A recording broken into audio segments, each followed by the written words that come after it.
Hi, so why am I choosing to do a video in my car and that for a YouTube channel? Well, I promised you that I was going to be as authentic, real, and honest as possible and show up whenever, because I do believe that you do not need to dress up to show up.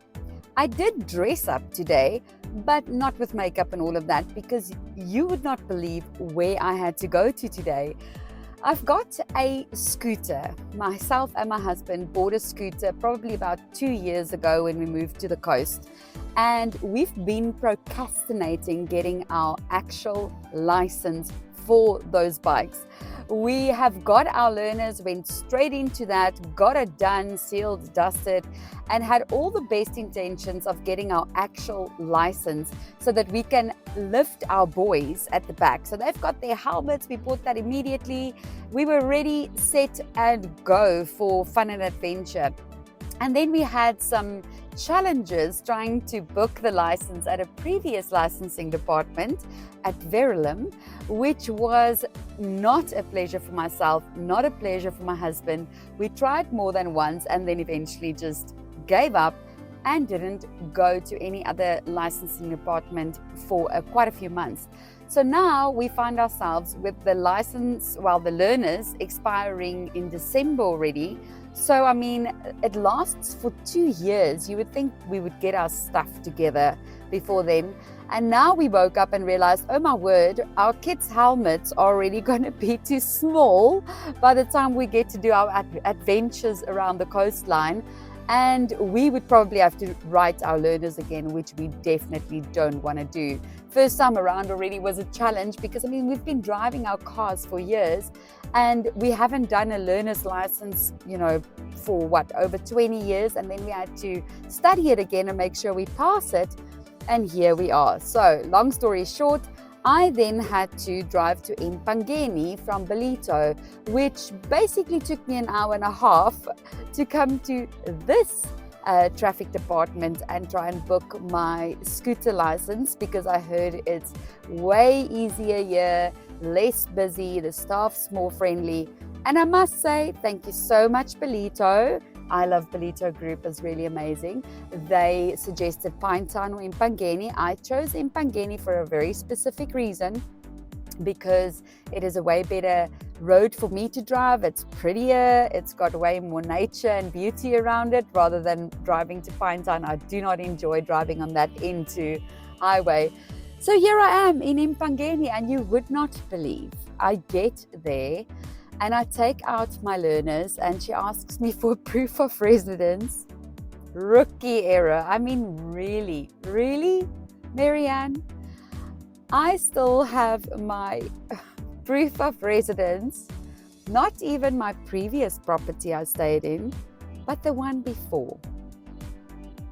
How that happened, I don't know. For some reason, I didn't check properly again what I would need, and I just drove around with my scooter with all the documentation intact for one day when I would attempt again to book my license, not even thinking of checking the documentation, of checking the validation of it, checking the date, checking the accuracy. And then I get through the first gate, the gatekeeper who gives you the form. Thank goodness she was so friendly and so nice that it was a pleasure.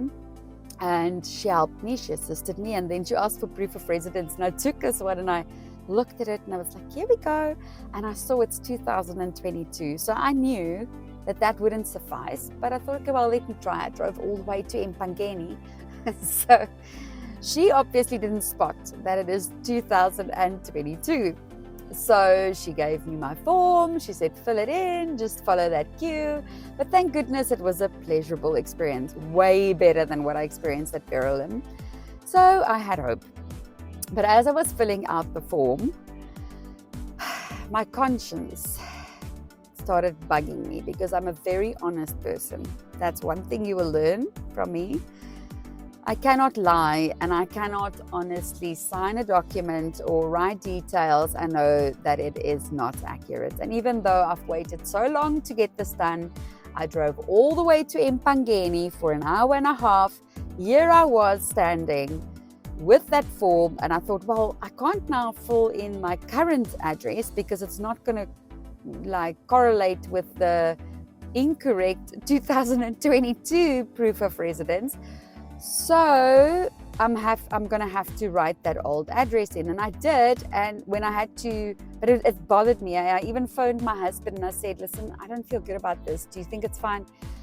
Now, truth be told, my husband is so honest, but I think because of all the schlep we've been through with the traffic department at Verulam, he probably would have just gone, I just do it. So I wrote it, but I felt bad about it. And then when I had to sign, obviously you read there that I confirm that all the details are correct and current, and I could not sign. I just could not sign. So then I walked back to the friendly lady and I said to her, listen, I'm going to be honest with you. I can lie, but my address actually changed. This is my previous address. And also I don't want to now sit in the queue. And when I get to the front, they tell me that, it's not a current document. And she said, no, man, it's fine. And then I even went further of being way too honest and said to her, did you see that it's 2022? And she said, what? And I said, yes, this is from 2022 when I first tried to apply for my license and miserably failed after horrible 3-4 hour experiences at Verulam and still not being able to book it after all that time and being sent away rudely. But yes, so then she said, well, that's not going to work. So I said, okay, well, can I then, because I'm going to have to drive all the way to Ballito, or I'm going to have to try to get our attorneys to send me some proof of residence, because also our property where we live now has only gone into our names officially recently now. It takes a process. So we don't actually have anything as such. So now first I have to ask them to send me something. I don't know, like water statements or the invoices that they sent to us when we were still basically legally tenants while waiting for the sale to go through. So now I'm waiting for that. So what is the reason for me actually taking this video?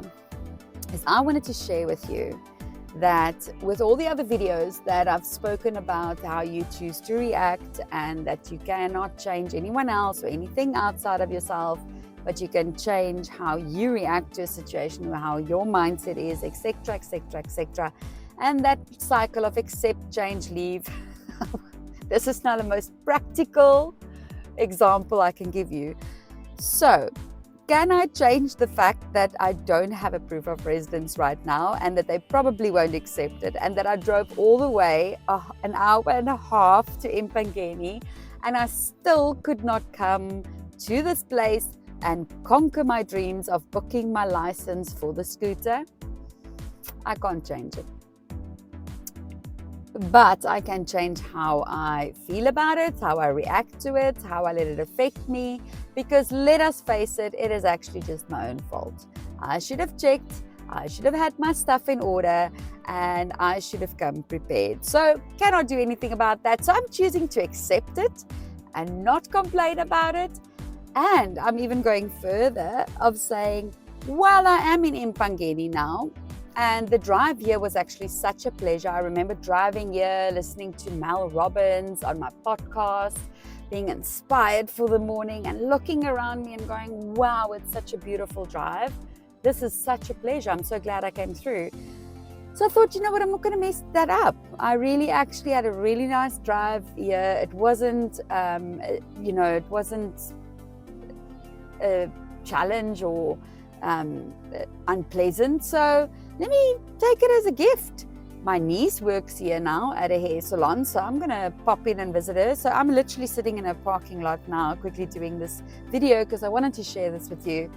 And I'm going to quickly pop in, say hello to her. Wait in the meantime, if the attorney sent me the proof of residence, then I will find a place to print it, hopefully at my niece's salon. You never know, the salon she works at. And if not, that's fine also. And then I decided, well, I'm here anyway. I only have to fetch the kids quite later from school. So I took this whole journey now let me see what there is that I can see that's beautiful. I saw amazing woods on the way here, beautiful trees, and I was still thinking, oh my word, I'm going to take a trip there on my way back and take a video for you so that you can share my road trip. And then as I was stopping on my way here at the bathroom, because I didn't know how the traffic department's bathroom would be, just sharing all this information with you. I told you I'm going to be honest and real. So this is not a typical YouTube video that is scripted and planned and organized, because this is what life is like. It's real and ideas pop into our heads. So as I was in the bathroom, truth be told, for real, I realized, the question I want to ask you is, are you a destination person or a journey person? Because I have definitely realized in my life, but especially today, that I'm not a destination person. I'm a journey person. So yes, my destination was to get to the traffic department. My goal was to book that license that I had to do and had to get to, because it's important, and I've procrastinated for so long doing it, which is a video for another day when we talk about procrastination, why we do it, and how we can maybe help ourselves with that. I'm trying to learn myself every day. And then I realized I enjoy the journey. So even though that was my goal, even though that was the destination, I enjoyed the journey. And I think that is why me now realizing that I cannot actually book my license, that I actually messed up badly because I don't even have proof of residence, it releases me from guilt, shame, beating myself up, not being able to forgive myself, getting upset, frustrated, and angry about the situation. And it's not going to help anyone. It's not going to change the situation. So I choose to then enjoy the journey, to visit my niece, to go and check something out in this area where I don't get too often, and to enjoy the beauty around it, and to make this destination then a worth it journey. So I plan to share that with you, whatever I decide to do on this lovely 1.5 hour road trip this way, and then 1.5 hour road trip that way. So that's 3 hours on the road today. But here's the other difference, is I choose whether I see that 1.5 hour drive here and the 1.5 hour drive back as a schlep, as a punishment, as inconvenience, or if I see it as bonus because now I have all that time to catch up on my Mel Robbins podcasts. So depends on how you look at it. So think about it today. Think of how many destinations you had in mind today, how many goals, and how many of it might have gone wrong, and whether you chose to enjoy the journey or focus on the destination. Let me know in the comments below. What kind of person are you? Destination or journey? Just let me know. I want to know if I'm alone in this.